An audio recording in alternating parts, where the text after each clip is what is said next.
Olá, pessoal. Tudo bom com vocês? Vocês estão bem? Queria aí começar. Hoje será o início, o primeiro pioneiro podcast do Liceu José de Alencar com os professores. Quem vos fala aqui é o professor Rodrigo e hoje teremos aqui na bancada nossa conversa o mestre Chino, mestre das áreas matemáticas, conhecedor do ocultismo da física. Olá, mestre Chino, tudo bom com você? Olá, pessoal, tudo bem? Bom, É um prazer aqui participar daqui do podcast, trazer um pouco aí um pouquinho mais, né, uma dose extra de física para vocês. Bom, o pessoal do segundo ano vai lembrar do Olá, pessoal, tudo bem? Tá aí, fica a dica, tem um som desse na internet rolando, Chino, depois procure. Mas não sou eu que vou aqui causar discórdia, né? E estamos aqui também com a professora Thalita, a arcana do conhecimento do português, a conhecedora do início ao fim da língua portuguesa desde do Império Romano. É quem fala perfeitamente o latim. Thalita, por favor, cumprimente a todos em latim, por gentileza. Eu só sei falar habemus papa. Então, já é muito mais do que eu falo em latim, então tá tudo certo, né? Tem gente que nem português fala assim. Oi, meus amores. Tô muito feliz de estar aqui hoje, a gente nessa conversa, né? Nessa conversa interdisciplinar, envolvendo aí essas 3 disciplinas que são as melhores, né? De longe, né? No caso, literatura e história, as melhores. Então, eu acho que vai ser uma delícia essa conversa, tô super feliz. E é isso, vamos lá. Então é isso, meu povo. Bora começar.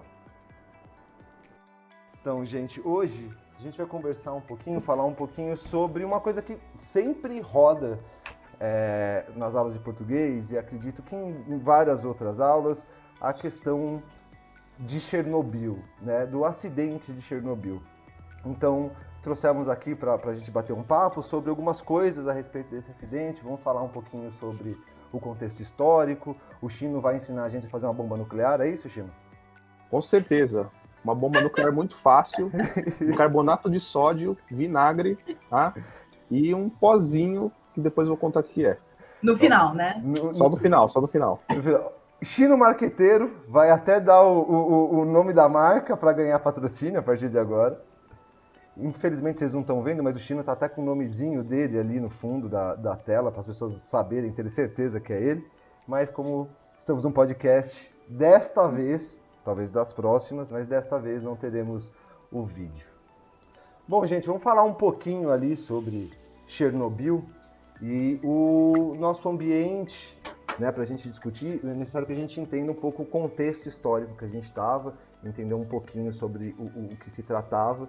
E é necessário a gente falar um pouquinho sobre União Soviética, né?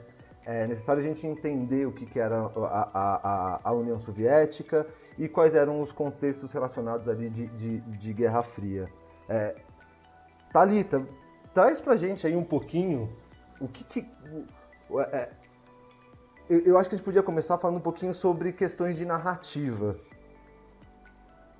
Porque a gente vai traçar um caminho de discussão, né, não só do ponto de vista da física, né, mas o quanto essas questões de informação elas são importantes. Você pode falar um pouquinho pra gente o que é, né, essa estrutura de narrativa, o quanto ela é importante da questão da transmissão? Claro. Então, a gente sabe que a realidade da Rússia, até hoje, né, é um governo um tanto quanto totalitarista, né? E antes, nessa época, muito mais. Isso é uma coisa que vem desde sempre, né? Desde dos czares, depois passa pelo Lenin, enfim. Uma questão bastante totalitarista e passa também por uma questão de contenção de informação. Tudo que era passado para o mundo, principalmente, né? Era maquiado, era manipulado de alguma coisa. O próprio Stalin, nas peças publicitárias dele, ele aparece como sendo o amigo das crianças, né? Tem algumas imagens. as crianças e tal. Então, essa imagem que se vende para o mundo. Então, nesse governo totalitário, a gente tem muita maquiagem, tudo é passado por um filtro mesmo, né? Inclusive as obras. As obras, elas são proibidas, elas são censuradas, os escritores, eles são exilados ou então mandados para campos de concentração, como na época do Stalin. A gente sabe que a gente tinha vários campos de concentração que não eram iguais ao do Holocausto, né, na Alemanha, porque eram campos, a grande maioria eram campos de extermínio. Aí você me corrige se eu estiver falando besteira, mas aí não é, o intuito não é matar em massa, né? O intuito é trabalhar até a exaustão. Bom, uma curiosidade é que Monteiro Lobato, ele foi traduzido na Rússia. As obras dele, em grande escala, foram traduzidas. As pessoas se perguntam muito o porquê. Porque, olha que louco, né? O governo achava que se você introduzisse essas obras do Monteiro Lobato para as crianças, você teria uma formação precoce de crianças modelo. Tem até um estudo que se chama Emília, a cidadã modelo soviética. E é claro que era tudo muito maquiado também, e aí a gente entra no discurso. Por exemplo, as partes em que o Monteiro Lobato fala sobre propriedade privada são tiradas, por motivos óbvios, né, que pertencia ali ao Estado. Ou então, quando tem personagens hollywoodianos no sítio, eles também omitem essas partes. Mas a parte em que ele fala sobre a terra para todos, a igualdade, essas partes são as partes mais socialistas, assim, são mantidas, né? Mas é claro que ele fala numa igualdade para os iguais. Bom, levando isso até ali mais ou menos nos anos 80, né, quando acontece o acidente, isso também continua, né? Isso se perpetua. As informações, elas não são passadas de maneira transparente. Tanto que eles ficam sabendo que de fato aconteceu, né? 1 ou 2 dias depois, se eu não me engano. Então, o que a gente entende, né? Que o discurso passado pelo Estado, principalmente um Estado totalitarista, ele é muito importante para a manutenção desse mesmo poder. Então, as peças publicitárias, as obras, tudo que é passado como narrativa para a população, ela é muito importante para que isso se mantenha. Não, é bem interessante, porque, assim, já fica um tema para uma discussão aí em um próximo podcast, porque é uma coisa muito ampla para a gente falar. E você fez uma ligação que é bem interessante, quando a gente olha para a história do Brasil, né, nós tivemos um ditador aqui, inclusive no mesmo período, que usava também nos livros didáticos, na ditadura Vargas especificamente, a imagem dele com crianças, com uma pessoa boazinha, é bem interessante. É legal você fazer análise desse momento histórico e ver, né, essas características que são tão latentes em vários países. Então, o início desse processo de propaganda é bem legal de se entender. Chino, na ciência, o conhecimento científico, né?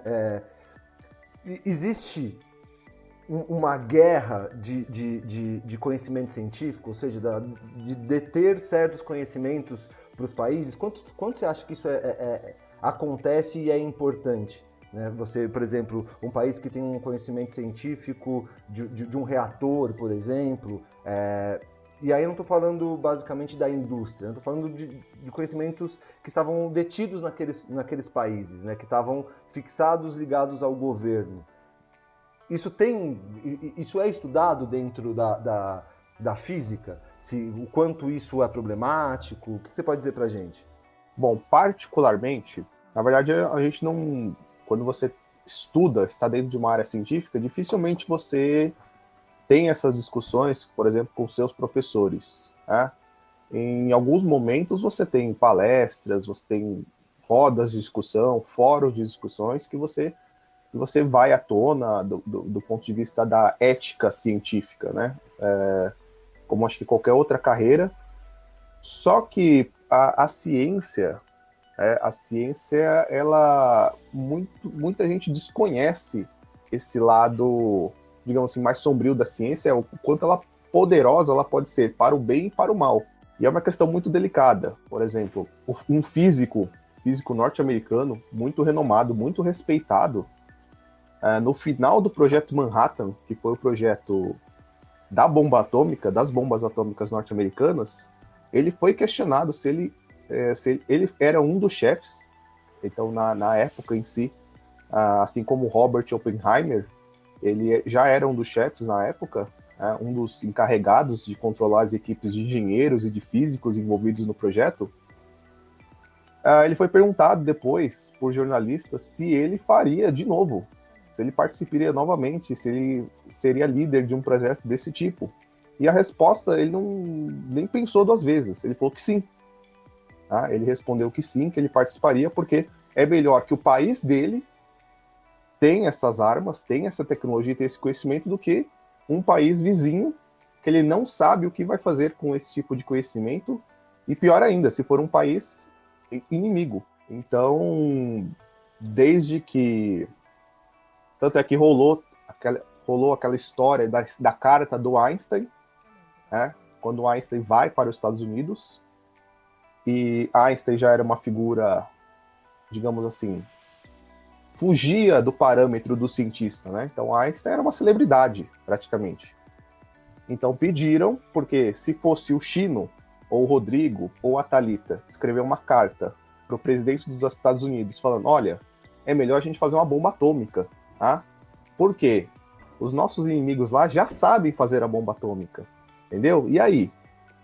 Então usar aí o poder, então, de uma referência, de uma área que na época em si estava no seu auge, que era a época da física atômica, que a física atômica ali ganha muita força no começo de 1900, quando eles começam a falar, opa, peraí, o átomo em si é uma coisa de interessante aqui, porque até então eles queriam tirar a energia da onde? Do carvão, do petróleo. Ele fala, opa, peraí, dentro do átomo parece que tem bastante energia, isso aqui parece interessante. Usou-se aí uma pessoa de uma influência para que, de repente, ali, o presidente, uma autoridade, alguém relacionado ao poder, começa a se, peraí, o que esse cientista está falando? Quem que é esse cara que está falando que, se eu não fizer uma bomba atômica, ou se eu não aprender a fazer uma bomba atômica, eu posso colocar meu país em risco, porque o outro país lá já sabe, ou quer dizer, supostamente sabia. A questão da ciência, do ponto de vista, quando você é um cientista, é difícil você ter essa noção de quão poderosa e perigosa ela pode ser. Então, acho que chegou a esse ponto de que não tem como mais olhar a ciência como um elemento neutro. Então, a ciência está muito já enraizada com questões políticas, sociais, diretamente ou indiretamente. Eu queria perguntar para o Chino, você acha que essas questões, que vai ser uma percepção sua mesmo, mas você acha que todas essas questões de tecnologia, de ciência, de estudo, ele tem mais a ver com a busca pelo conhecimento ou a busca pelo poder? Eu acho que como, assim, digamos assim, a alma ou o espírito do cientista, o DNA do cientista, eu acredito que o cientista, ou quem entra numa carreira científica, ele busca conhecimento. Eu lembro de alguns anos atrás, que aí para decidir o que eu faria, eu conversei com professores.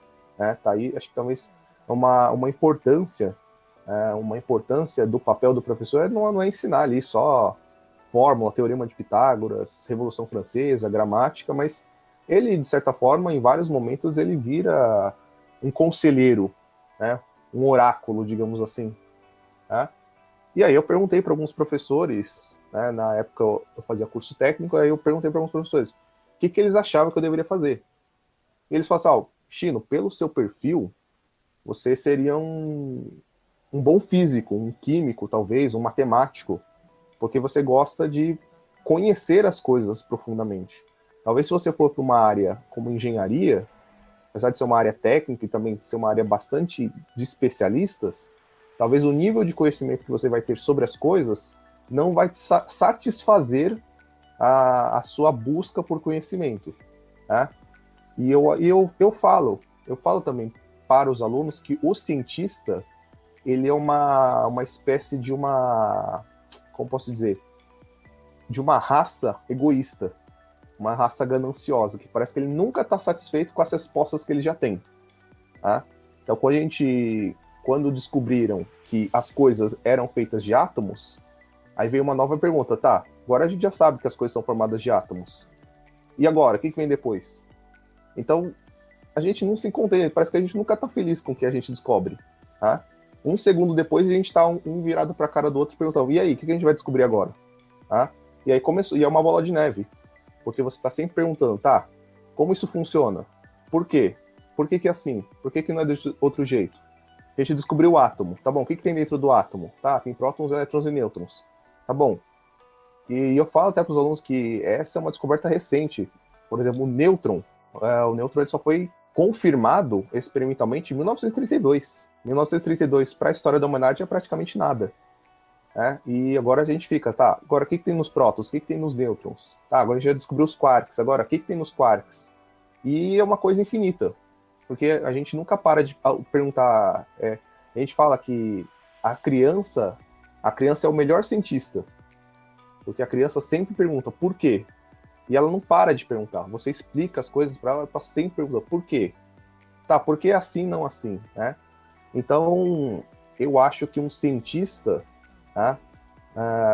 Acho que ele nunca pode perder a questão de buscar o conhecimento. Tá? Ele até pode pensar nas duas coisas, a questão da ciência e do poder, mas acho que o cientista raiz tem que buscar o conhecimento. Olha só, o Chino dando uma aula de ética na ciência. Ninguém esperava por isso, não é mesmo? Aí sim, hein? É necessário eu transcrever para vocês que estão ouvindo a cara de satisfação do Chino nesse momento. É algo surreal. Thalita, o Chino trouxe algumas questões, né?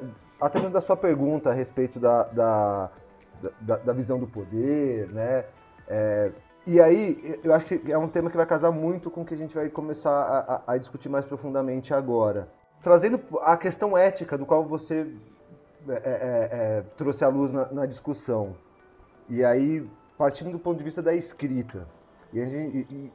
Lembrando que, né, ali na Guerra Fria, você tinha lados diferentes e visões de mundo diferentes, etc. Eu acho que você vai responder também algumas questões relativas ao que se passa hoje. É possível escrever de forma imparcial? Complicado, assim. A imparcialidade na escrita, ela não existe. Não tem como. Não existe.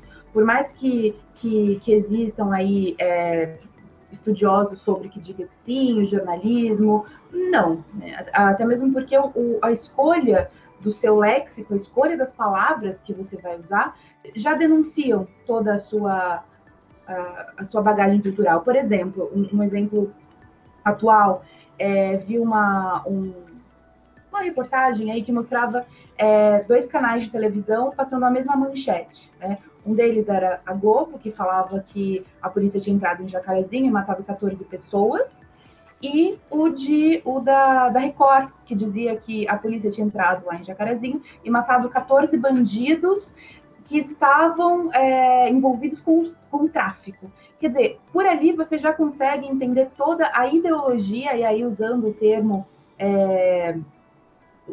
literal mesmo de ideologia. Então, você passar uma escrita de maneira imparcial é muito difícil. E, ao mesmo tempo, na Rússia, até hoje, nós temos obras censuradas. É porque, mais uma vez, a gente não tem acesso a isso. Pode parecer que não, pode parecer, mas é a globalização, estamos tão ligados e conectados, e, na verdade, não tanto assim. Né? A gente sabe do poder que o Putin tem. Eu estava, inclusive, lendo um artigo que dizia que o Putin é o cara mais poderoso da atualidade. Aí ele usava todos os motivos e tal, uma discussão super interessante. Mas, enfim, todas as obras que foram feitas até recentemente eu digo na década de 80, sobre, por exemplo, esses campos do Stalin, as pessoas foram presas. A gente tem uma obra que se chama O Arquipélago de Gulag, e era justamente onde essas pessoas iam, né, para esse trabalho forçado, pouca comida. Elas estavam lá mesmo para morrer, mas antes disso iriam produzir bastante para o Estado. O autor da obra, primeiro que a obra é confiscada, e o autor dela ele é preso e é mandado justamente para um desses campos para que aconteça exatamente a mesma coisa com ele. E eu acho que, além de ser difícil uma imparcialidade, envolve muita paixão, né? Quando você fala em política e ideologia, você está falando em paixão. Não tem como. Então, a partir do momento que você tem aquela realidade, que você viu tudo aquilo acontecendo, você vai passar isso para o papel. E de uma forma apaixonada. Muito embora as pessoas normalmente tentem se conter e tal. Tem uma outra obra também muito interessante que se chama As Vozes de Chernobyl, eu acho. Virou uma série da HBO. Ela ganhou o Nobel de 2015. Ela ganhou o Nobel de 2015. Ela vai falar sobre as pessoas que sobreviveram a Chernobyl.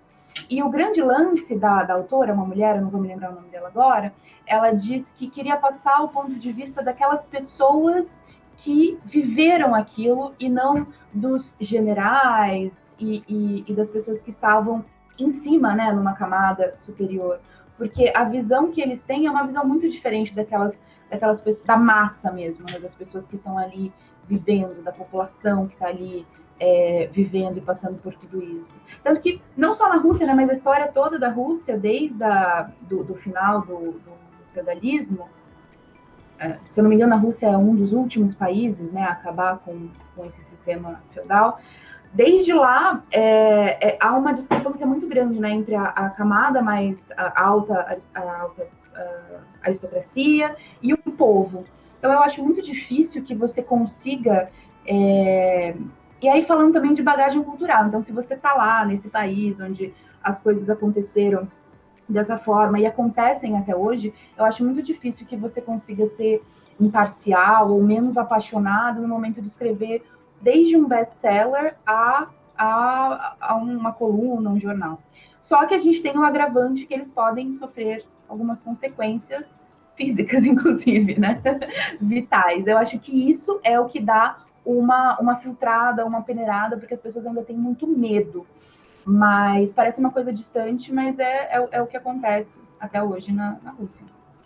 Não sei se eu respondi sua pergunta, viajei muito. Não, respondeu sim. É porque é um assunto muito complexo, né? Porque senão a gente iria caminhar para certos âmbitos de discussão que talvez a gente não tivesse tempo, ou tivesse que preparar um espaço só para isso, né? Porque aí a gente vai falar sobre questão das responsabilidades da mídia, dos códigos de ética referentes a certas profissões que atuam na parte de informação, né? Então, mas você trouxe questões que são importantes, assim, até que você falou do feudalismo na Rússia. Quando você pega a estrutura russa pré-revolucionária, era uma maluquice, né? Porque você tinha um regime czarista com partes da Rússia com estruturas feudais, né? Com uma nobreza feudal e com o início de um processo industrial com partes com financiamento estrangeiro. Então, olhar isso historicamente é uma maluquice, né? E a Rússia, de fato, ela vai perdurar, e tem uma questão cultural ali muito importante, vai perdurar um bom tempo com certas características feudais. Vou aproveitar aqui para fazer uma propaganda de uma obra que eu amo muito, que é Ana Karenina, uma obra maravilhosa do Tolstói. Quem também não conhece Tolstói é uma pessoa interessantinha. Ele também tem um outro livro, né, chamado Guerra e Paz, mas esse aí tem mais de mil páginas. Final do século, a obra, né, se passa no final do século XIX, e é muito louco porque os grandes temas, o grande tema, os grandes dilemas da obra são morais e sociais. Então, assim, o que se passava com a alta burguesia? A alta burguesia queria se divorciar, a alta burguesia queria viver um amor extraconjugal, a alta burguesia queria coisas que claro, eram importantes para eles, mas a população estava passando fome, estava passando frio de menos 40 graus, né? E então é interessante porque quando você tem acesso a uma obra como essa, por exemplo, você pensa, nossa, mas lá na aula de história eu vi que todo mundo estava morrendo, que as pessoas estavam se matando, se degladiando. Como assim? Porque é isso, a alta burguesia, desculpa, a aristocracia, ela tem uma versão muito descolada, né, da realidade da grande população. Então, se tiverem oportunidade, tem a última obra da Ana Karenina, em filme, ela é recente, acho que é de 2015, se eu não me engano, é uma obra interessantíssima, assistam. Olha só, propagandas e propagandas. Mas é interessante porque você traz questões, por exemplo, que a Revolução Francesa está ali, né? Também a visão da aristocracia perante, só que teve um processo revolucionário diferente, né? Mas a visão da aristocracia perante a realidade da França era bem deturpada, né? Então é uma maluquice isso. Chininho, acho que antes da gente adentrar ponto a ponto, né, a respeito do desastre de Chernobyl e a gente falar sobre as questões políticas relacionadas a esse desastre, você consegue... Eu vou pedir uma coisa que é impossível, eu sei, mas você é o mestre Chino. Então, conto com a sua capacidade de síntese. Você conseguiria falar pra gente, bem por cima, como é que funciona uma usina nuclear? Sabe? O que é aquilo? Sabe? Tipo, uma usina nuclear, as pessoas imaginam que sai um rainho verde e gera energia. Não é assim. Então, você podia, assim, de uma bem simples, para que a gente entenda do que a gente vai tratar? Sim, tá. Vamos cronometrar aqui. Quantos minutos eu tenho? Você tem... porque eu gosto muito de você, você tem 12 segundos. Não, tô brincando. 12 segundos? Tá bom. Então, na verdade, demorou bastante tempo entre a descoberta. Né? Então, como eu falei, eles já conheciam o material, que é urânio. Né? Então, o urânio ele é descoberto, quimicamente ele é descoberto ali no final de 1700, começo de 1800. Nesse intervalo, tem aí uns 100 anos, uns 120 anos, até que eles começam a suspeitar, como eu falei lá antes, eles começam a suspeitar que era possível extrair, de alguma forma, energia do núcleo dos átomos. Tá? E aí começaram aí a como fazer isso. Porque assim, então você vai lá, por exemplo, eu quero... então, por exemplo, a gente está vivendo aqui no Brasil uma situação triste, né, que as pessoas estão usando lenha, madeira, para esquentar as coisas. Tá? Então eu vou lá, pego um pedaço de madeira, coloco fogo e obtenho uma energia. Obtenho calor ali por causa da chama, da liberação de calor, porque você está queimando aquela madeira. Então você está transformando a matéria. Tá? E então eles pensaram o seguinte: bom, eu consigo... aí já nesse meio tempo das usinas, a ideia de máquinas a vapor, lá da Revolução Industrial, já era batida, já era coisa velha. Tá? A máquina a vapor já estava muito velha. Então, algo que funcionava usando carvão, lenha ou algum tipo de combustível que pegava fogo, já era uma ideia muito conhecida. E claro, conforme a humanidade se desenvolve, ela consome cada vez mais energia. Bom, então resumindo um pouco a história. Então, por volta ali de 1930, 1940, descobriram o processo de fissão, que era quebrar um núcleo. Tá? Eu gosto de explicar isso, por exemplo, usando uma analogia, uma ideia de você vai enchendo uma bexiga, pega uma bexiga e vai enchendo, e chega um certo limite, tá? Que um soprinho a mais que você dá na bexiga, ela explode. Tá? Então eles descobriram que quando eles, de alguma forma, quebravam o núcleo de um átomo, eles liberavam a energia que estava lá dentro. É igual o soprinho que você dá na bexiga. A bexiga já está cheia de ar, você dá um soprinho a mais nela, ela acaba de se expandir o máximo que ela podia e libera. Então a bexiga ali vai liberar o ar que estava ali, e além disso, você ouve o barulho da bexiga explodindo. Tá? Então barulho também é uma forma de energia.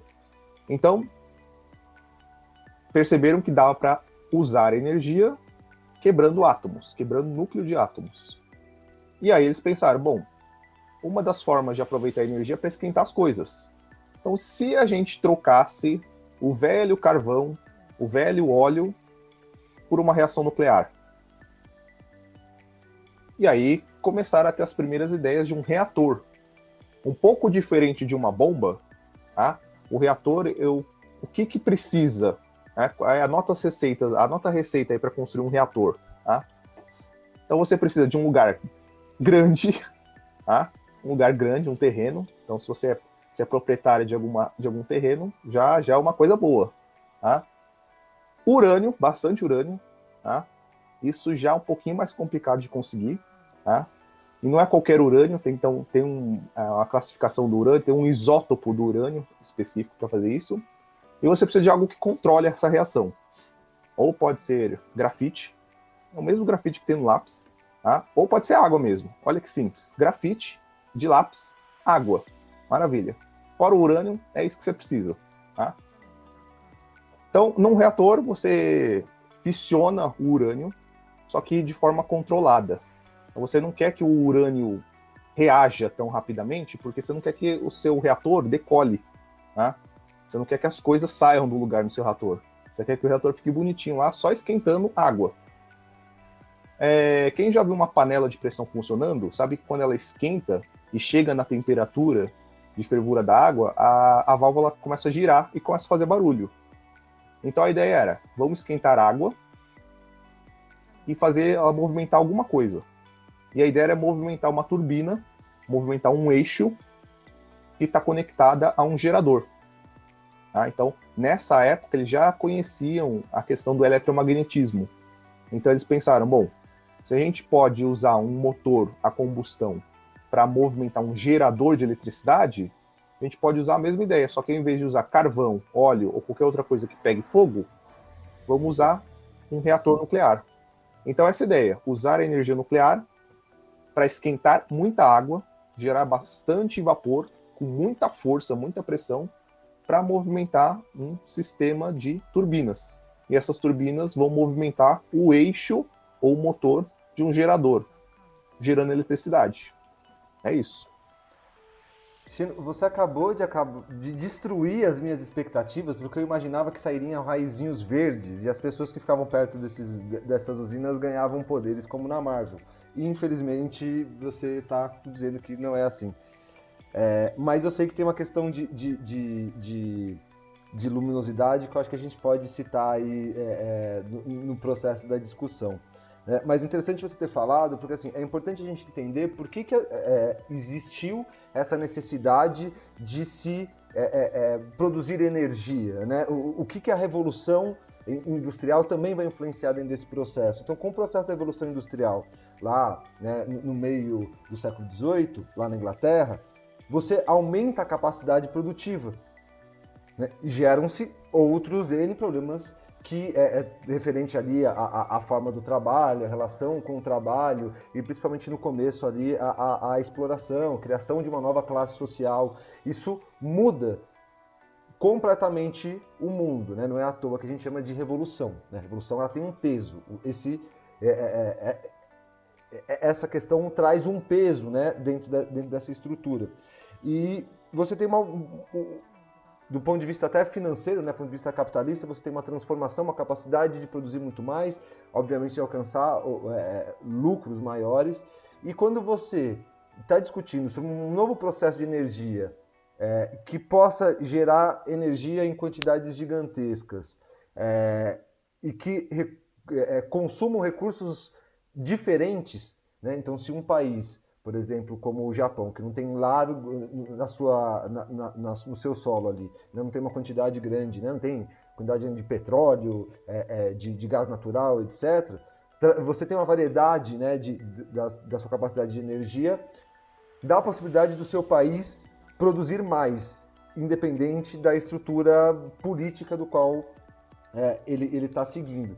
E, obviamente, dentro do processo, né, a criação e a estimulação científica vai ser um ponto de propaganda dentro da Guerra Fria, né? Lembrando a todos ali, a Guerra Fria, depois da Segunda Guerra Mundial, né, você vai ter duas grandes potências, a gente vai chamar de bipolarização do mundo, do qual a União Soviética vai disputar o poder, né, o acesso, à questão a respeito da visão política e econômica com os Estados Unidos. Foram aliados na Segunda Guerra Mundial e assim que acaba a Segunda Guerra Mundial, esse conflito já se deflagra e vai durar ali durante muito tempo e vai ter vários âmbitos de discussão. Desde, né, do crescimento armamentício, da corrida espacial, mas tem uma questão que é muito interessante, que é a utilização da propaganda, né? Então temos propaganda em filmes, a Thalita trouxe aqui a propaganda dentro da literatura, né? E eu queria perguntar para a Thalita se existe um modelo de propaganda, se existe um modelo de escrita de propaganda, ou não, ela pode permear vários caminhos. A propaganda está muito ligada com lei, né? Com uma regulamentação. Tanto que, inclusive, recentemente no Brasil, a gente teve uma discussão sobre a propaganda infantil, se era bacana, se não era. Então, assim, a propaganda está muito ligada à regulamentação. Sendo assim, ela difere de país para país, né, de governo para governo.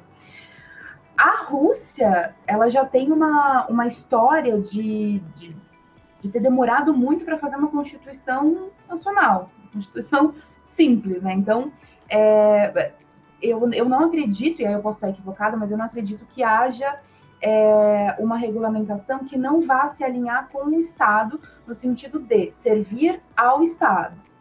Então, qual é a imagem que nós precisamos passar? Nós precisamos passar uma imagem de que somos uma grande potência, de que estamos acima dos outros países do mundo, de que o nosso modelo econômico é um modelo econômico eficaz, onde todas as pessoas são felizes,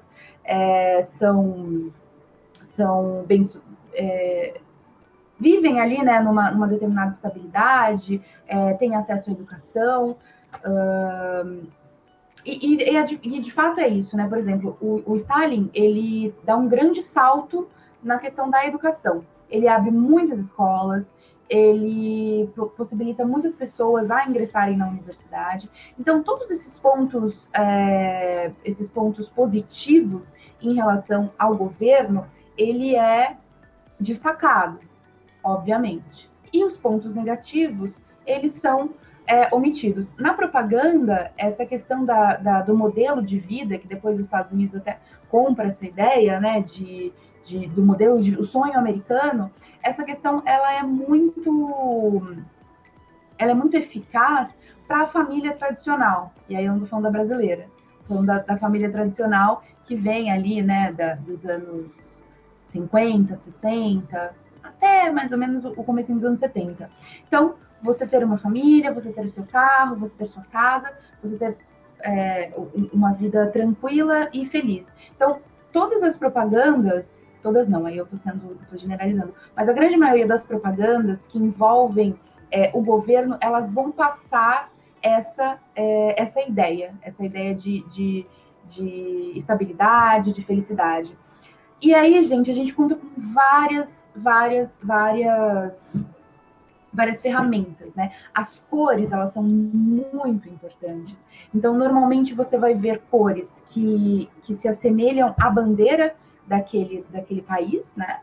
Que estão conversando com a bandeira do país, e cores claras, cores alegres, amarelo, azul, que passa tranquilidade, e a escolha das palavras, como eu já tinha falado. Quando você pensa em marketing, quando você pensa em propaganda, quando você pensa até em discurso, né? Todos os discursos, eles são muito pensados. Então, a escolha exata das palavras, elas fazem muita diferença. Pensando na questão do que é ético, né, na propaganda, isso aí é uma discussão muito interessante e levaria aí uns dias. Se a gente for pensar, por exemplo, que em 2021, num estado não não tão totalitário quanto a Rússia, por exemplo, a gente tem no Instagram pessoas fazendo propaganda de cirurgia plástica como se fosse creme, entendeu? Ah, faz ali, eu vou ali fazer uma harmonização facial, depois eu te ligo, é maravilhoso, é incrível. Isso é ético? Entende? Então, assim, em se tratando da Rússia, né, da União Soviética, no caso, é uma discussão que teria que analisar a questão da regulamentação, e eu imagino que não haja uma, que não havia, né, na época uma, mas normalmente ela está caminhando com o Estado. E aí eu repito, principalmente na Rússia, que a gente sabe que não é tão livre assim, né, o acesso a informações, a circulação de informações. Bom, eu tenho uma curiosidade, talvez uma pergunta, e talvez aí um de vocês dois pode... Acho que até o posicionamento dos dois é interessante, né? A questão é que, bom, a gente sabe que guerra, na verdade, não é uma solução. Na verdade, é meio que uma idiotice, que as pessoas gastam muito recurso, gastam muito tempo, sacrificam a vida dos caras que vão lá fazer guerra, e aí os países ficam destroçados, porque eles destinam recursos para um fim banal, né? E a ideia é assim, a questão é, por quê? Por que a União Soviética, tá, mesmo após aí o período de guerra, durante a Segunda Guerra Mundial, que termina ali em 1945, tá, por que eles, ou até mesmo os Estados Unidos, por que eles investiram tanto, né, nessa questão de tipo, bom, a gente acabou de sair de uma guerra mundial, agora a gente quer fazer uma bomba, né? Por quê? Será que tem alguma coisa ligada com a propaganda? Talvez uma questão voltada para o militarismo, não sei se esse é o termo correto. E aí, o que vocês acham disso? Chino, você está tocando num campo de discussão que ele é muito amplo. Né? Por que eu digo que é muito amplo? Porque quando a gente olha esse processo da Guerra Fria e do fim da Guerra Fria posteriormente, eu vou trazer alguns elementos que você comentou, né? Guerra destrói países, sim, e geram muito investimento do Estado em certos setores, por exemplo, na indústria bélica. Então, obviamente que a guerra ela é destrutiva, mas em certos setores do ponto de vista econômico, ela vai beneficiar muita gente. Então, ainda mais quando essa guerra acontece em outro país não seu. Então, tem muitas questões que envolvem isso. A parte da propaganda da guerra, da quantidade de armamento, etc., ele também tem a ver com uma questão de narrativa, né? Tem um herói que é pouco conhecido por todos nós, chamado Homem de Ferro, que na sua estruturação ele era a ideia, né? A ideia do Homem de Ferro é discutir, colocar a importância da indústria bélica e do poder bélico dentro da discussão da Guerra Fria, né? Então ter uma arma que você não precise usar, mas que você tenha. Então, quando a gente fala de guerra, é impressionante, a gente olha historicamente, eu costumo dizer que o dinheiro ele não some, ele muda de mão. Então, quando você vê uma crise, é porque o dinheiro foi para alguém. Então, quanto mais pessoas estão sem dinheiro, é porque esse dinheiro está estocado em algum lugar, né? Estocado, que eu digo, ele está acumulado em algum lugar. Então, obviamente, esse processo ele vai para... E outra questão, nós temos discussões a respeito de acesso à matéria-prima, tanto para a produção de energia, que a gente discutiu bastante aqui, você esclareceu para a gente, né, a questão da produção de energia, quanto o mercado consumidor. Né? Engana-se quem acha que o mais importante para uma empresa é só o produto. Se ela não tiver para quem vender e nem como produzir, ela pode ter a melhor ideia. Isso não vai diferenciar. Então, de fato, isso está ligado muito às escolhas econômicas e aos caminhos que os países decidem tomar. E não necessariamente estar em guerra também é algo lucrativo, né? Porque, historicamente, tem vários países que lucraram muito com a guerra dos outros. Então, quando a gente olha para esse contexto, principalmente no contexto da Guerra Fria, você ter armamentos era uma demonstração de força. E uma demonstração também de sucesso econômico. Que você tem a capacidade de produzir aquilo. Então, enquanto hoje nós temos países no mundo que tem uma frota naval, 2 portas-aviões, isso já é considerado uma questão gigantesca, você pega os Estados Unidos e o número é absurdo. Se você pegar as 3 maiores potências, eu não tenho o número exato aqui, mas as 3 maiores potências dão praticamente o número de porta-aviões que um país tem. Isso é demonstração de poder.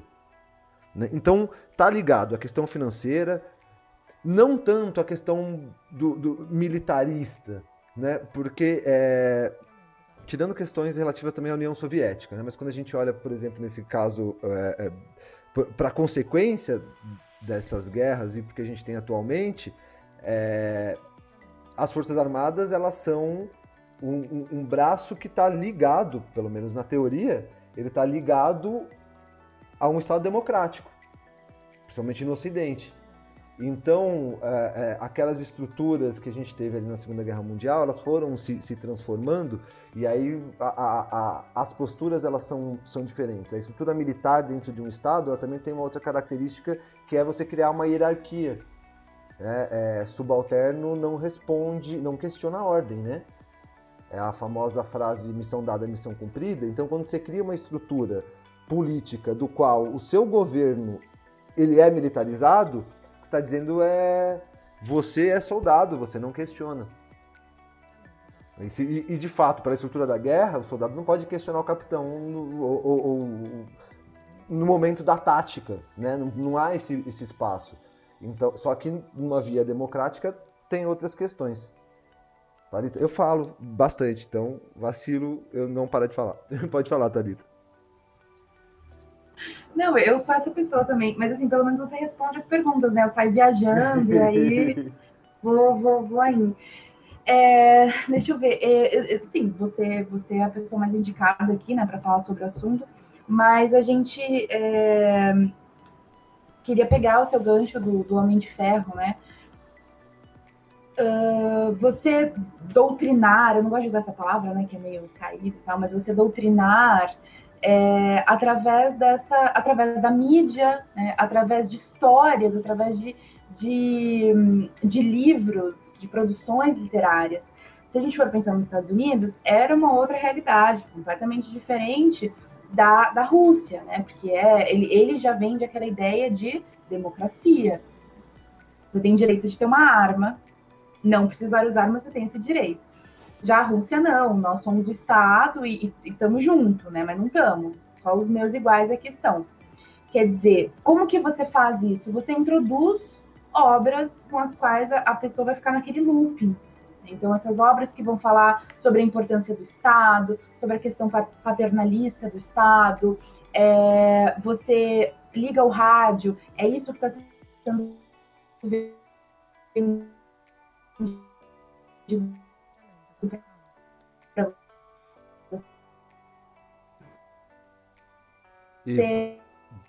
você liga a TV, essas obras. Probleminhas com a internet aqui, nós perdemos os seus últimos 15 segundos. Ficou. Ai, eu que caí. Então, se você puder retomar. Eu acho que caiu de novo. Vamos fazer o seguinte, eu vou jogar a pergunta pro Chino, depois a gente volta nessa questão com você. Pode ser, Thalita? Claro, pode. Pode sim. Vamos lá. Chininho. Bom, Chernobyl, né? O que vai acontecer? O que acontece em Chernobyl? Então vai acontecer um acidente em Chernobyl, né, na madrugada entre o dia 25 e dia 26 de abril de 1986. Né? Esse vai ser considerado o maior acidente nuclear. Me corrija se eu estiver errado. Esse acidente acontece ali no território da União Soviética, onde hoje, atualmente, é a Ucrânia, né? Próximo, uns 20 quilômetros de uma cidadezinha chamada Pripyat. A usina chamava, se eu não estiver enganado, Vladimir Lenin, que é um nome muito importante dentro do contexto da União Soviética e etc.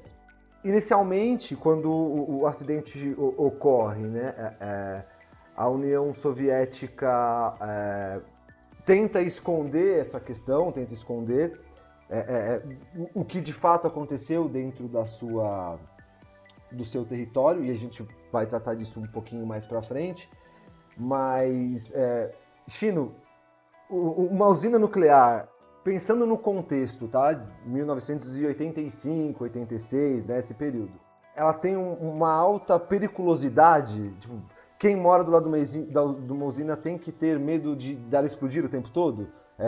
É muito arriscado esse tipo de produção de energia? Bom, a resposta mais curta e direta e assustadora é sim. É uma energia perigosa. Bom, por quê? A radiação, né, eu acho que o pior, além da explosão, né, das coisas realmente serem destruídas, saírem voando, tá? Então, além do que a gente chama de onda de choque, que seria a explosão, a força da explosão, tá? A questão é o que acontece depois. Né? Então, o que acontece depois e quanto tempo isso dura. Tá? Diferentemente de um incêndio, tá? Então foi lá, a casa de uma pessoa pegou fogo. Fogo, fogo, socorro, fogo. Tá? Foi lá, sei lá, os vizinhos ajudaram a apagar, os bombeiros foram lá e apagaram, acabou o incêndio. Aí as pessoas vão lá, vão ver o que sobrou, de repente pegar alguma coisa que ainda dá para aproveitar da casa, tá?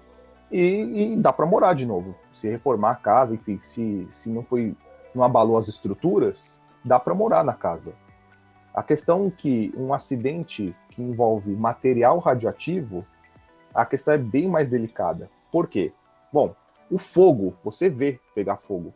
Claro, depende do tipo de combustível, tem combustível que não dá para pegar. Né? Por exemplo, combustível de Fórmula 1 não dá para ver pegando fogo. Né? Então, quando lá os mecânicos da Fórmula 1 às vezes deixam vazar, né, deixam vazar o combustível e por algum motivo pega fogo, às vezes você vê os mecânicos, rolando no chão, porque às vezes está pegando fogo, o cara está sentindo queimar, mas eles não veem, as pessoas não olham. Então é até recomendado que o cara role no chão, porque é um sinal de que ele está pegando fogo. Né? E aí a radiação tem esse problema. A radiação, por exemplo, agora, muito provavelmente vocês estão aí com o celular de vocês, tá usando um Wi-Fi, ou né, se for no cabo não, mas se for o Wi-Fi, ou se o seu celular estiver conectado num 4G, é uma espécie de uma radiação. Não é igual a da usina, mas é uma radiação. Você não sente, você não vê, não tem cheiro, não tem cor, não é fogo, né? Não é fogo que se arde, né? Então é complicado por quê? Quando você tem lixo radioativo, resíduos radioativos, então se você entra no local e tem um pó estranho jogado lá no chão, não dá para saber. Né? Nem o mais especialista dos físicos, dos químicos, vai olhar e vai falar assim, isso aqui é um pó de césio, um pó de urânio, um pó de plutônio. Né? Mas aquele material ele pode estar emitindo radiação. E aí foi o que aconteceu. Quando uma coisa explode, ela voa em todas as direções. Tá? Então imagina um pó, né, algo explodindo, tá, e pó voando, né, e não é um pozinho que vai cair a 1 metro de distância, né, ele cobriu, né, vários lugares da Europa, e além disso, até mesmo locais mais longe, como o Japão, na época, detectaram que tinha material radioativo na atmosfera. Tá? E, bom, até então eles conheciam a atmosfera e tudo, e falaram assim, não é possível ter material radioativo na atmosfera. Da onde veio? Foi exatamente o poder destrutivo da explosão, tá? Não é uma explosão de bomba atômica, tá? Então foi uma explosão, uma explosão, assim, não quero menosprezar, mas é uma explosão parecida com a panela de pressão, tá? Quem já viu relatos de explosão de panela de pressão é algo parecido. Então, as coisas saem voando e um pozinho na atmosfera, ele voa quilômetros de distância. E aí entra um fator crucial, o conhecimento, não só o conhecimento dos técnicos, né? Aí eu digo os técnicos físico, engenheiro, cientista e todo mundo que trabalha na usina, mas também uma parte de um conhecimento técnico da população, que aí também, se a gente for entrar nesse aspecto, é uma discussão bem longa, tá? Até que ponto a população precisa saber dessas coisas, né? E aí eu brinco nas aulas de física, pô, tem que ter noção de algumas coisas, pelo menos. Você não precisa sair do ensino médio sendo um físico, né? Mas você precisa ter uma noção básica de algumas coisas. Se você vê um material estranho jogado em algum lugar, você não vai encostar o dedo nele, você não vai pôr a língua nele, não vai cheirar aquela coisa, porque você não sabe o que é, né? E fora isso, né? Fora isso, um ano depois acontece um episódio no Brasil, né? Que é o acidente que envolve o Césio, tá? E aí se questionam, tá? Pô, eram catadores, a história é o seguinte, catadores invadem um hospital que estava abandonado e encontram uma máquina de radiografia, e a máquina de radiografia funciona com material radioativo. Não é urânio, mas é césio, que tem o mesmo poder de radiação aí. Claro que cada um tem o seu poder, digo assim, mas a radiação é a mesma, tá? E aí eles destrói essa máquina e chega até o pó de césio, que é radioativo, muito radioativo. Enfim, e aí as pessoas são contaminadas por esse material. E aí rola uma discussão, não vou me estender muito aqui, talvez seja até uma discussão para um próximo encontro, né? Rola a discussão, o culpado foram os catadores, mas de repente eles não tinham conhecimento de que lá dentro, um pó que aparentemente era só um pó, poderia ser tão nocivo, tão letal, né? Então, um pouco diferente lá do seu Wi-Fi, do seu 4G, enfim, a radiação de um material radioativo, como urânio, como césio, é o que a gente chama de radiação ionizante. Essa radiação ionizante ela é capaz de interagir com matéria biológica, ou seja, com as suas células. Então vai lá, então você tem o seu DNA, que é um quebra-cabeça da natureza, todo bonitinho, todo bem montado, e vai lá, a radiação atravessa o DNA e arranca uma partezinha dele, tá? Para vocês entenderem o processo. Bom, você é um ser humano e tudo que você está no seu DNA, tá? Então é a mesma coisa que você ir num quebra-cabeça e arrancar uma pecinha lá e tá faltando uma coisa, né? Então você alterou o seu DNA, e alterar DNA no ser humano, você não vai ganhar super força, você não vai ganhar super velocidade, você não vai atravessar a parede, não vai ter visão de raio-x, tá? Você não vai ficar super inteligente, tá? Nada dessas coisas que a gente vê aí nas ficções, Marvel, DC, né? Boa parte dos super-heróis, de alguma forma, adquiriram superpoderes deles porque eles foram expostos à radiação, né? Então, por exemplo, Hulk. O Hulk foi submetido a uma radiação gigantesca, que um ser humano não suportaria, tá? E, então, esse é o perigo desse material. Então, se esse material é exposto, tá? E esses materiais, eles duram, depende, tem alguns que duram algumas horas, alguns duram bilhões de anos. E a gente sabe que a vida média do ser humano está em 80, 70 anos. Então, Chernobyl é radioativo até hoje, né? Por isso que ela está abandonada desde 1986, porque não tem como um ser humano sobreviver lá. Mas é importante você colocar, que você colocou, Chino, porque assim, a respeito, por exemplo, do acidente do Césio, etc., teve uma discussão muito ampla depois do incidente, por conta da responsabilidade do Estado, né? Porque existem órgãos que têm a responsabilidade de regular e prezar por esse tipo de material que não pode ser descartado, né? Então, como é que aqueles catadores, por exemplo, iriam identificar que aquilo é um material radioativo? Você trouxe uma questão que é muito importante no começo da sua fala, que é nem o cientista que é especialista na área consegue olhar alguma coisa e falar, não, isso aí é radiação, do nada, né? Existem indícios. Imagina a população, eu não conseguiria definir ali o que seria e o que não seria. E isso, de fato, vai causar um problema muito sério aqui no Brasil.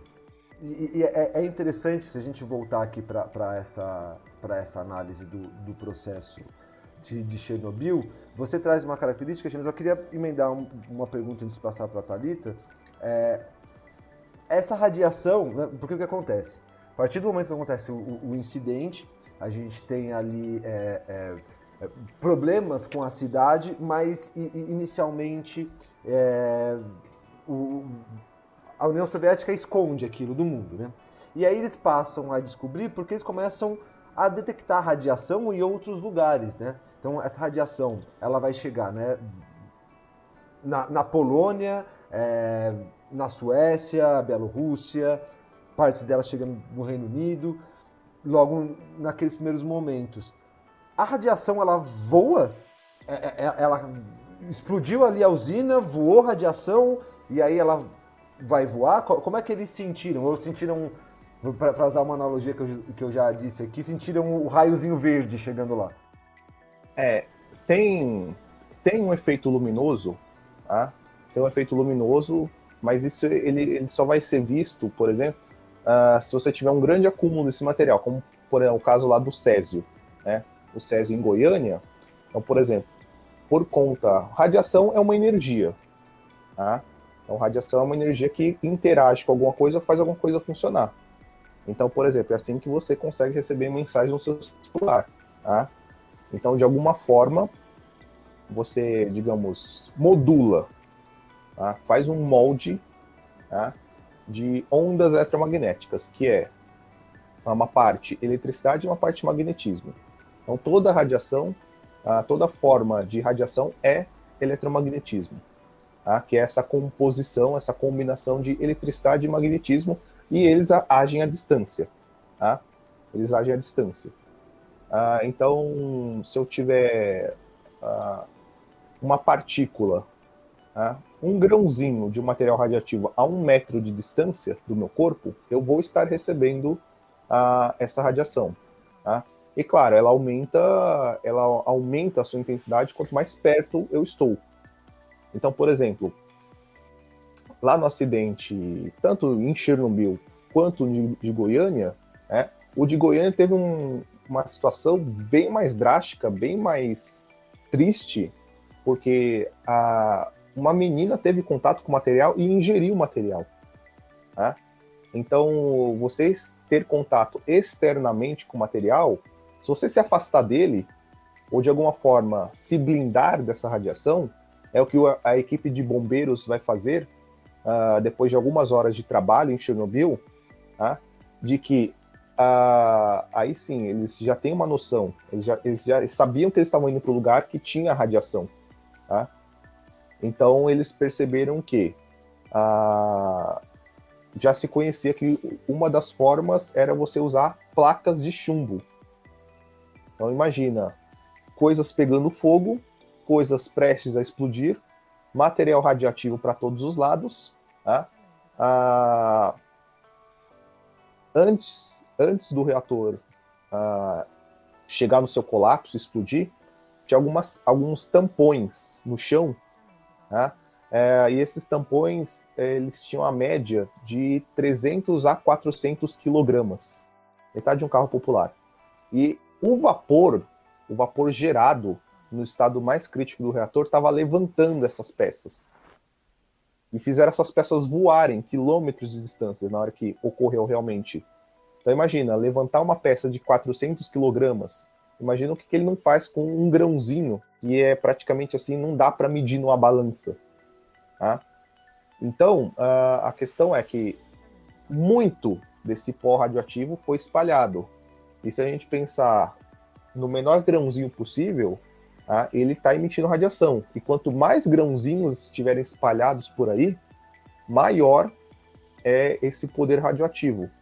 Tá? E a questão do material radioativo, da radiação ionizante.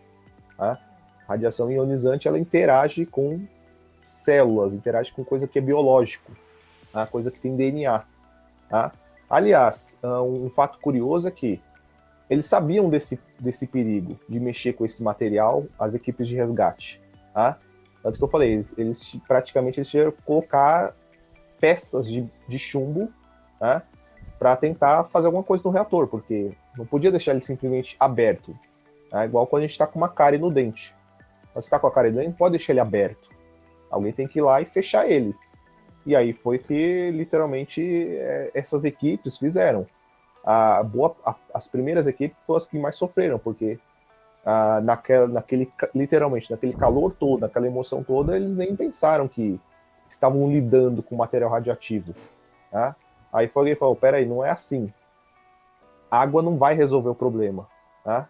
Água não vai resolver o problema. É pior do que isso, não é um incêndio comum. Tá?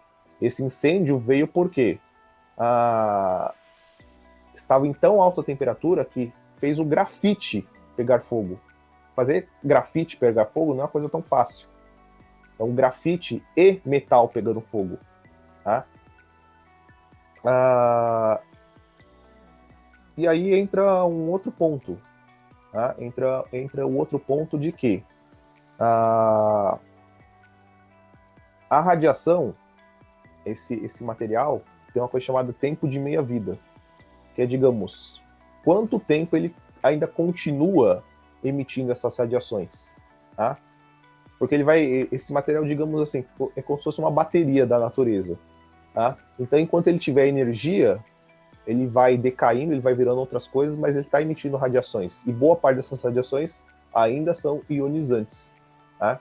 Então, por exemplo, o pessoal pode depois procurar fotos de Chernobyl, e todos os equipamentos que eles usaram, tá lá.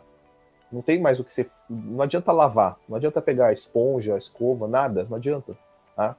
Porque você pode ter um grãozinho tão minúsculo preso em alguma coisa que ele tá radioativo. E eu falei, a gente não vai sentir isso. Você vai sentir quando você, daqui algumas horas que você foi exposto, você vai ter alguns tipos de sintomas. Então, náusea, tontura, vômitos, queimaduras pela pele. Tá? E pior que isso, né? Que tem a coisa chamada síndrome da radiação aguda. Tá? Que foi o que aconteceu com as pessoas que foram literalmente expostas ao grau máximo de radiação que o ser humano poderia receber. Ela chega a tal ponto que ela destrói a medula, e aí no momento que destrói a medula, você não produz mais células sanguíneas novas, principalmente os glóbulos brancos. E aí você elimina os glóbulos brancos, que faz com que o seu corpo se defenda de infecções leves.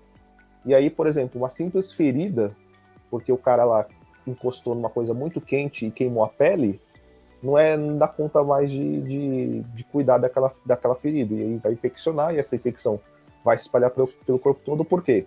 O corpo parou de produzir células sanguíneas novas. Tá? Então, esse é o caso mais severo de uma exposição de um ser humano à radiação, a ponto de destruir suas células sanguíneas. Outra curiosidade é que usaram robôs. Né? Usaram sucata espacial, tinha alguns robôs lá de missões espaciais. Falaram, bom, já que o ser humano não pode ir lá varrer lá o telhado, porque estava cheio de pó radioativo, vamos mandar um robô lá. A radiação era tão intensa que ela também deteriorou os circuitos elétricos e computacionais dessas máquinas. Porque o nome já diz, radiação eletromagnética. Ela não interage só com coisas biológicas, ela interage também com coisas eletrônicas e elétricas. Tá? Tanto que filmagens e fotos de Chernobyl, boa parte delas não existem mais. Porque naquela época não se tinha a foto digital, a filmagem digital, e esse material se perdeu. Tá? Tanto que algumas fotos que restam aéreas do reator de Chernobyl, elas são todas manchadas. Exatamente porque você usa filme fotográfico. Tá? Isso mostra, então, o poder invisível e, ao mesmo tempo, destrutível das radiações.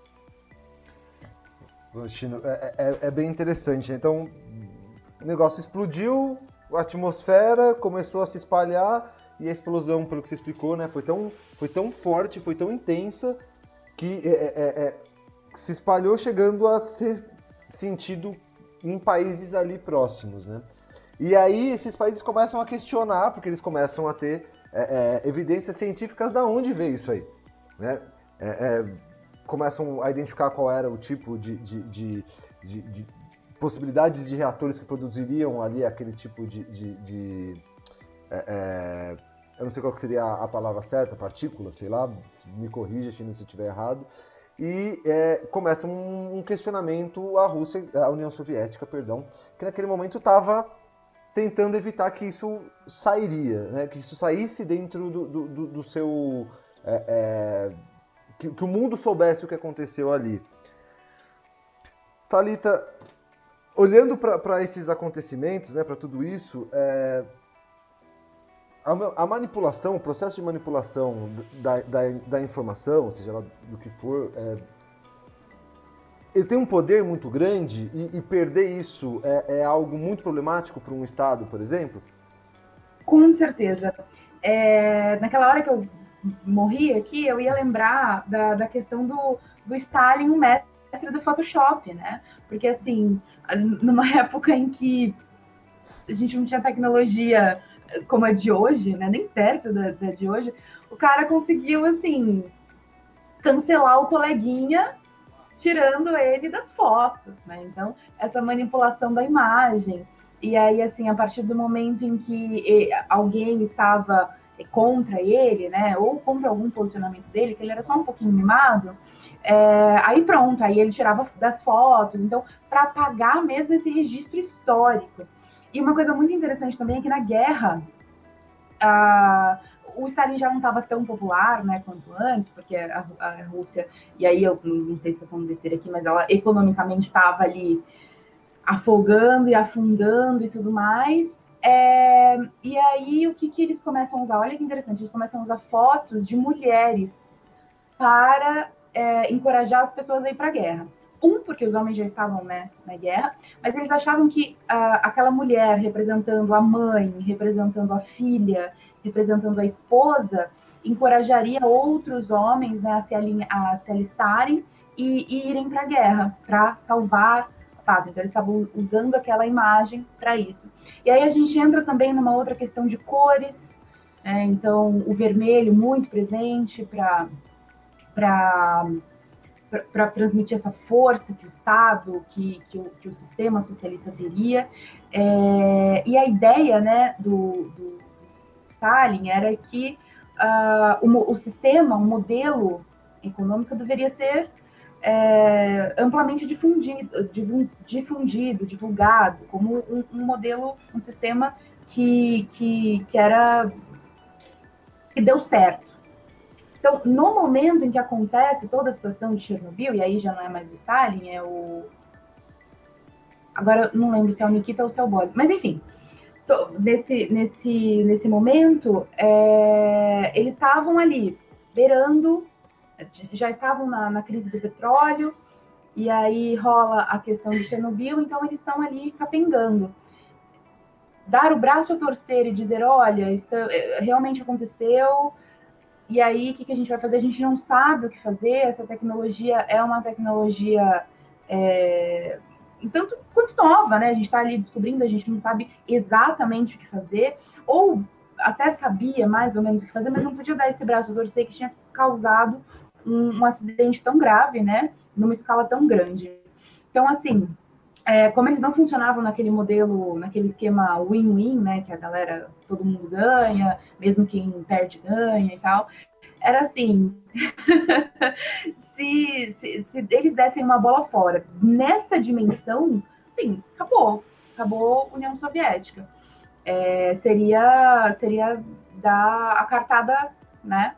Então, por isso eles escondem isso por muito tempo, e quando isso é divulgado, eles falam assim, viu, aconteceu, mas a gente já sabe o que fazer. Essa é a informação que é passada na União Soviética na época, e é interessante porque se você pega jornais da época, tem até aquele cara que dublou a Bíblia, de Moreira, era ele o apresentador do Jornal Nacional na época, e aí eles estão aqui falando, gente, deu ruim, já era, vai todo mundo morrer. Não, brincadeira, mas né, que nem o meme. E na União Soviética não, era, olha, gente, tivemos aqui um acidente, estamos controlando a situação, sabemos exatamente o que temos que fazer. Então, dentro do país, era isso que se vendia. Fora, já não era já não era exatamente dessa maneira, porque a gente já tinha aí um nível de globalização e tudo mais. Então, até o último suspiro da União Soviética, ela traz essa questão da imagem, né, da doutrinação, da mídia como norte ali para a população, né?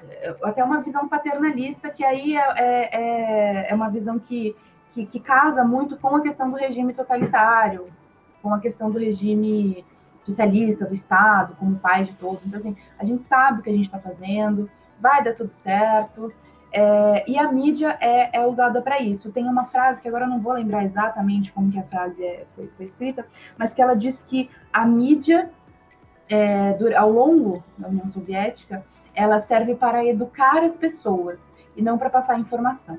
Eu também não vou me lembrar de quem é essa frase. Gente, eu vou procurar, depois eu boto aqui nos créditos.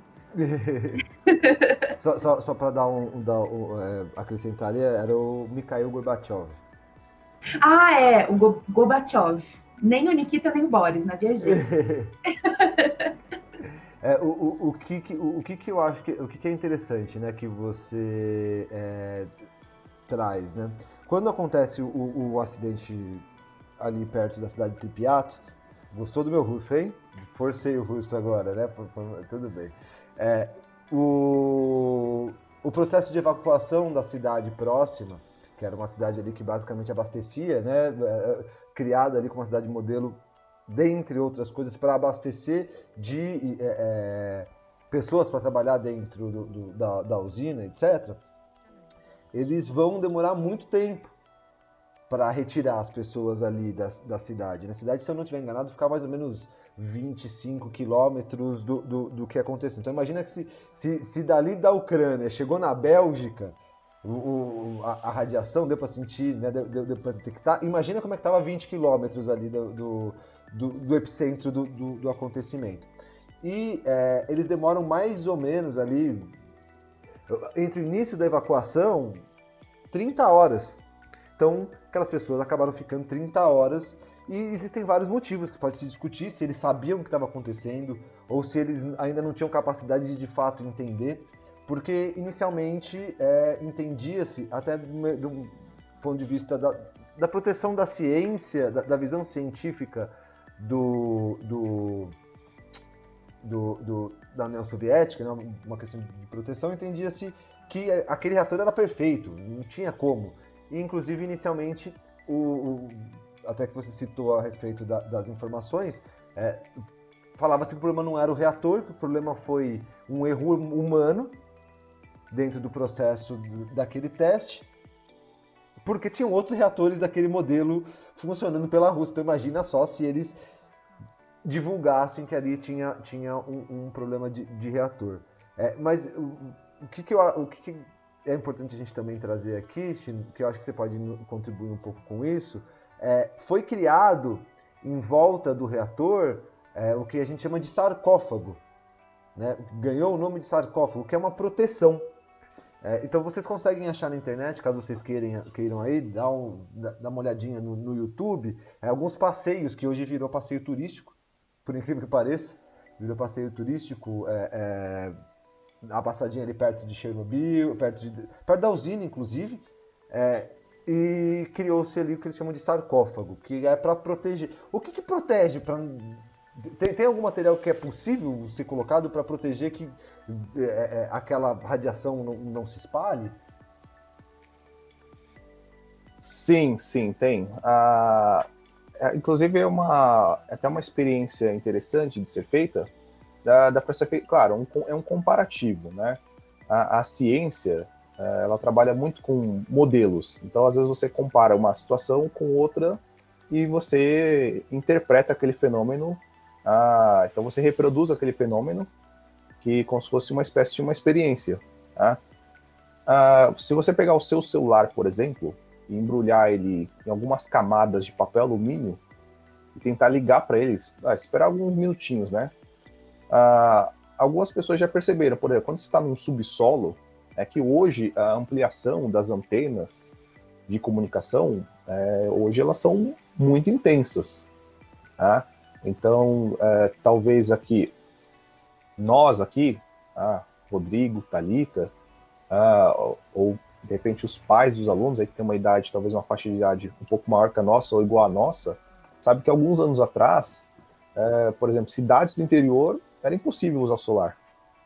Você não tinha cobertura do sinal, né? Como eu falei, o sinal de solar também é uma radiação eletromagnética. E toda radiação eletromagnética ela tem um alcance, ela tem um limite. E tem formas de você blindar. Né? O termo que se usa na física é blindar. Tá? O vidro blindado. Né? O vidro blindado de um carro, ele protege para que um projétil, né, uma bala de tiro, não atravesse o vidro. Tá? Então, você na física de radiações, na física atômica nuclear, você tem materiais que são capazes de bloquear uma radiação. Então, eu estava falando da experiência do celular. Você pega o celular, por exemplo, põe ele dentro, por exemplo, de uma panela de alumínio, tampa a panela. Então, você vai ver que em alguns minutos o seu celular vai ficar fora de área, mesmo que naturalmente aí na sua casa, sua cozinha tenha sinal normal. Tá? A gente percebe isso, por exemplo, quando a gente vai ficar longe do Wi-Fi, longe do roteador. A gente vê lá as barrinhas do celular diminuindo. Ou então, se você está, de repente, você tem uma casa de 2 andares, por exemplo, no andar de cima, geralmente, por conta do piso, cimento, concreto, tá? Então, esse tal sarcófago, inclusive, de novo citando o que aconteceu em Goiânia, algumas vítimas da cidade de Goiânia foram enterradas nos cemitérios locais, mas em áreas afastadas. E, por exemplo, a menina, né, a Lady das Neves, que teve o maior contato, inclusive ingeriu o material, ela foi enterrada num caixão de metal. O túmulo dela é mais afastado e é um metal. Tá? Então, metais. Tá? Alguns tipos de radiações não tem o que a gente chama de poder de penetração. Tá? Então, alguns tipos de radiações, por exemplo, a nossa pele é o suficiente para barrar alguns tipos de radiações. Então, não é todo tipo de radiação que você vai ser exposto e você vai ter os efeitos da radiação. Um bloco de papel, algumas folhas de papel também é suficiente para barrar alguns tipos de radiações. Agora, radiações severas, como a radiação lá de um reator, que é a radiação do urânio ou a radiação de césio, você precisa de uma liga metálica, de uma estrutura metálica. Então, o tal sarcófago, basicamente ele é muito concreto, não é um concreto comum, igual de construção de prédio, ele é um concreto que foi designado para isso, então dentro desse concreto você tem uma espécie de um pó metálico misturado a esse concreto, primeiro, para que ele dure muitos anos, para que ninguém precise ir lá, digamos lá, um pedreiro ir lá ter que fazer manutenção igual quando trinca a parede na sua casa. Tá? E segundo, o fato da blindagem eletromagnética. Então, os bombeiros, quando eles começaram a entrar nos reatores, os helicópteros que sobrevoavam, né? Os helicópteros que sobrevoavam os reatores para ver, porque eles tentavam, como eu falei, não era um incêndio comum. Então não adiantava jogar água no reator, porque ela estava tão quente que a água evaporava no ar. A água não chegava a cair no reator. Então o que eles fizeram? Eles começaram a jogar uma mistura de areia e boro. O boro para tentar diminuir a reação que estava ainda acontecendo ali. Porque, como eu falei, não é um incêndio comum. Né? Era um incêndio porque você tinha material radioativo reagindo. Tá? E reagindo com ar. E aí, quando você reage a algo que pega fogo com ar, você tem mais fogo. Então, existem materiais, boa parte deles são de origem metálica, como chumbo. Por isso os bombeiros amarravam placas de chumbo no corpo para tentar chegar perto do reator. Os pilotos de helicóptero, eles colocavam placas de chumbo no assento do helicóptero, tentando barrar um pouco da radiação que vinha de baixo para cima, e penetravam, né, atravessavam a carroceria da aeronave. Então, é isso. Você tem maneiras, sim, de controlar, de blindar a radiação, que são com esses materiais. Tá? Mas a grande questão é que o ser humano, por mais que ele se proteja, alguma área estava exposta, né? Mangas, pescoço, rosto. Então não tinha como o cara entrar com uma daquelas armaduras medievais. O cara já estava carregando um monte de equipamento, mangueiras, etc. Então não tinha como. Alguma área ia ficar exposta. E essas áreas expostas, a radiação é igual uma janela. Né? De manhã cedo, quando amanhece e o sol bate na sua janela, por mais que ela esteja bem fechada, você percebe a luminosidade passando nas pequenas frestinhas. E a radiação faz isso. A radiação, onde ela puder entrar, ela vai entrar. Nossa, é interessante. E talvez a gente possa até, em algum momento, marcar um outro espaço para a gente falar das consequências é, do que aconteceu, né? Das consequências para a população, das questões relacionadas à região, a problemas relacionados a câncer, etc. Eu acho que é um tema muito possível e muito interessante. Pode falar, Chino. Só mais um detalhe, né? Quando você está falando das informações, né? Tá voltando a falar do caso aqui do Brasil, né? Que lá em Goiânia, por exemplo, quando isso tudo aconteceu, né? Isso acho que foi aí sim um ato heróico, né? Porque a esposa, né? A esposa de um dos envolvidos lá com o material, ela que teve a noção de que as pessoas só na casa, as pessoas só começaram a passar mal foi quando um desses catadores levou esse material. E aí que ela, né, aí que ela usou, digamos, aí o que a gente chama de método científico. Ela parou, observou e pensou, peraí, aqui estava todo mundo bem em casa. As pessoas só começaram a passar mal quando você trouxe esse negócio para casa. Eu não conheço o que é isso, mas eu talvez conheça quem sabe. E aí que ela decide levar até um médico, e o médico também, digamos assim, não é obrigação, ele não é um físico, não é um químico, para saber que material que é aquilo, tá? Ele é só na vigilância sanitária. A vigilância sanitária não tinha equipamento e pessoas da área técnica para saber. Tanto é que tiveram que chamar físicos do Rio de Janeiro e de São Paulo, isso levou alguns dias, para irem lá e finalmente um equipamento, que é o computador Geiger, falar, bom, isso aqui é um material radioativo. E o material exposto, né?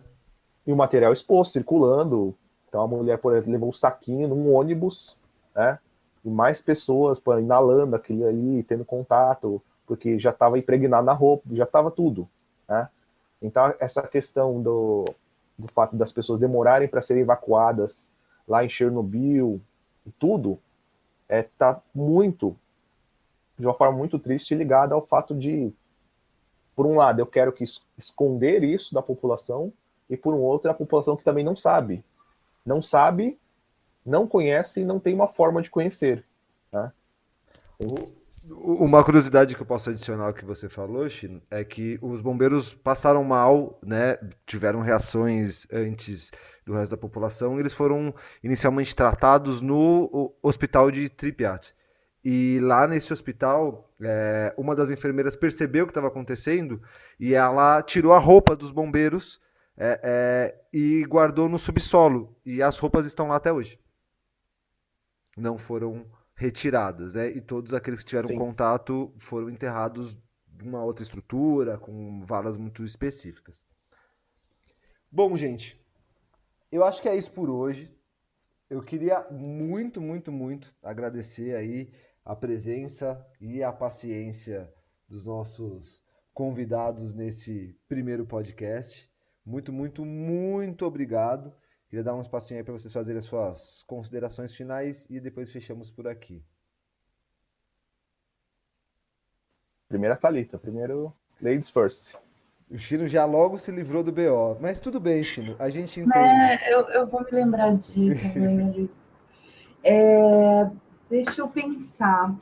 Eu dei risada porque o Chino fez um sinalzinho assim, daí o Rodrigo, pode falar, Chino. Tipo, como se fosse professor. aluno, né? Meio professor. A gente faz isso o dia inteiro, né? Que fica impregnado. Bom, eu acho que diante de tudo que a gente pensou aqui, né, do ponto de vista da análise de discurso, do ponto de vista midiático, acho que é importante a gente pontuar agora, no último momento, sobre a importância de termos acesso à informação. A mídia, né? E aí a gente pode dizer não só a mídia, mas também obras e obras que circulam, né? E aí todo tipo de obra, literatura, música, filme, todas essas coisas elas podem servir sim para moldar uma determinada estrutura e para manter governos no poder. Então, é muito importante que a gente sempre fique atento a essa análise de discurso,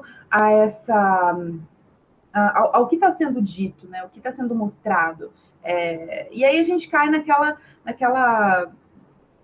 nesse assunto que a gente tem falado tanto, que é a tal das fake news e da importância de procurarmos informação séria, né? E aí, não sei, vou aqui me aventurar e falar até do ponto de vista químico, biológico, no momento de pandemia, as pessoas têm que conscientizar outras que a gente não pode, sei lá, passar cocô no corpo, porque isso não vai mudar em nada a pandemia. Hoje o Chino e eu estávamos comentando sobre alguma outra coisa que eu esqueci agora, que não me lembro, alguma outra coisa dessas absurdas, assim. Então, assim, sempre termos essa noção de que é importante pensar além da análise de discurso. A gente fica muito confortável na nossa zona de conforto mesmo, recebendo as informações que nos são dadas. E quando elas nos são dadas, prestar atenção, fazer uma análise mais profunda em quais palavras estão sendo utilizadas e até onde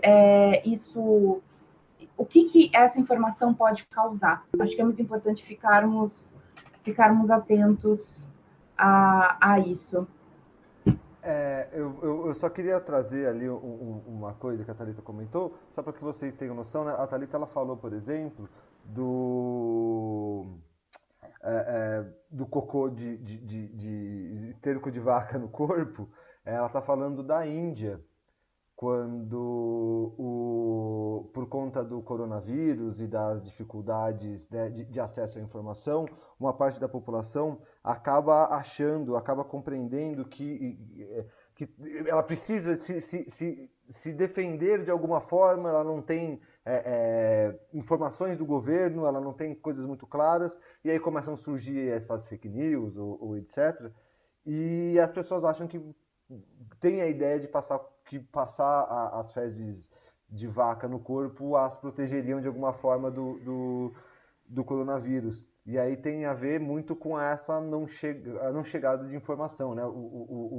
A falta de informação faz com que as pessoas acabem procurando qualquer coisa para se proteger porque elas não sabem o que fazer, né?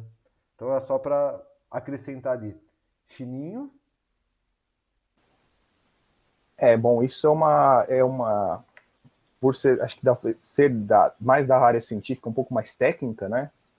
A gente sentiu muito isso na pandemia, né? Então, você que tem um contato, não só por ser física, química, biologia, né? Como toda a área técnica, né? Letras, história, todos eles têm uma metodologia, né? Todos eles têm uma metodologia de estudo, de pesquisa para algum assunto, né? Mas talvez a área científica, pensar aquele cientista que fica no laboratório de jalequinho, carregando livro, anotando coisas, etc., eles foram colocados muito em xeque. Todas as vezes que a humanidade passou por uma situação desastrosa, aí que a humanidade lembrou que existem pessoas que estudam ciência. E aí questionaram ele, pô, mas você não estuda? Por que deixou isso acontecer? Então, por exemplo, lá em Chernobyl, o acidente aconteceu à noite. O acidente começa a dar as coisas ruins à noite. Porque a equipe... Aí entra dois pontos do ser humano, né? Primeiro, que a equipe da noite supostamente era menos capacitada e tinha menos membros trabalhando à noite. É o que geralmente é bem comum nos lugares, é ter menos pessoas trabalhando à noite. E segundo, negligência. Um dos técnicos, aí o cara era técnico, e aí estava discutindo com um cara que era engenheiro. E aí o técnico falou, olha, se a gente continuar trabalhando com o reator dessa maneira, ele não vai aguentar. E aí é o que a gente vê muito na sociedade, a famosa carteirada. Eu que mando aqui. É o que a gente falou agora há pouco, né? Você é só um soldado, você só obedece ordens. Você não pode pensar, você não pode questionar, você não pode ser cientista. Eu falo para os alunos desde o sexto ano, todo mundo é cientista. Quando você pensa sobre alguma coisa, você quer entendê-la de modo como ela realmente é, você está sendo cientista. O cientista não é só o cara que está lá no laboratório, mexendo com coisas, fazendo cálculo. Toda vez que você pergunta de alguma coisa e você quer entender o porquê e as consequências disso, você está sendo cientista. Um historiador, eu falo para eles, um historiador é um cientista, porque ele vai coletar dados de coisas que aconteceram, vai analisar aquilo com o conhecimento que ele tem e vai chegar às conclusões. E vai chegar em outros questionamentos. Então, esse tal engenheiro deu uma carteira e falou assim, bom, eu sou engenheiro aqui, eu que sou o chefe aqui, você é só um técnico, você não sabe o que você está falando. Quem sou engenheiro aqui, quem é o físico supremo do universo sou eu. Então, a humanidade, quando é colocada, quando é desafiada a solucionar uma coisa, ela lembra, peraí, tem cientista na humanidade, tem cara que estuda, tem cara que é físico, tem cara que é químico, cara que é biólogo, tem cara que é infectologista, peraí, eles sabem agora, quer dizer, eles acham que sabem, né? Mas aí tem o outro lado, né? Porque como as pessoas não sabem e não sabem os caminhos para buscar informação, elas aceitam que, por exemplo, injetar um gás por alguma parte do seu corpo pode te curar da doença, né? E elas nem sabem que gás que é esse, o que faz, entendeu? É aquilo. Então, a falta de informação e também a falta de noção de como procurar informações corretas, aí são duas variáveis que, elevado ao quadrado, dá um resultado catastrófico. É isso. A Thalita tem uma pergunta para te fazer. Pessoal, muito obrigado. Espero aí que essa dose de física tenha estimulado vocês a lerem sobre o assunto, né? De repente, se alguém quiser depois conversar comigo, perguntar algumas coisas mais em detalhes, estou à disposição. Tá? Pessoal, grande abraço para vocês. Foi uma honra participar desse triângulo de ideias. Triângulo de ideias, hein? O Chino é fantástico. Eu sei que ele ficou estudando a madrugada toda para ver o que ele ia falar. Aqui, ó, a colinha aqui, ó. Eu quero me despedir também, Rô. Quero falar uma coisa que eu sempre falo para todos os meus estudantes. Atenção às informações e às fontes dessas informações. A gente acaba de ver que o próprio governo está cogitando, né, pensando, tentando dar um jeitinho de alterar a bula de uma medicação para um impacto político. Então, muitos de vocês me dizem assim, não, isso pode ter um impacto político, né? Muitos de vocês me dizem, professora, eu não gosto de política. Gente, tudo é política. Tudo. Essa conversa que a gente está tendo é política. Você vai fazer política na sua escola, no seu trabalho, na sua casa. Então, é muito importante que vocês queiram, busquem saber como as coisas funcionam, né? Não percam esse espírito de cientista que toda criança tem, como o Chino falou, e que a gente vai perdendo ao longo da vida, né? Então é isso, um beijo, foi um prazer, eu adorei essa conversa. Né? Essa é a conversa que a gente tem na sala dos professores, normalmente tem um cafezinho, e é isso. Obrigada. E o Chino vai me matar se eu não perguntar, né? Mas depois você corta, Rô. A gente quer muito saber.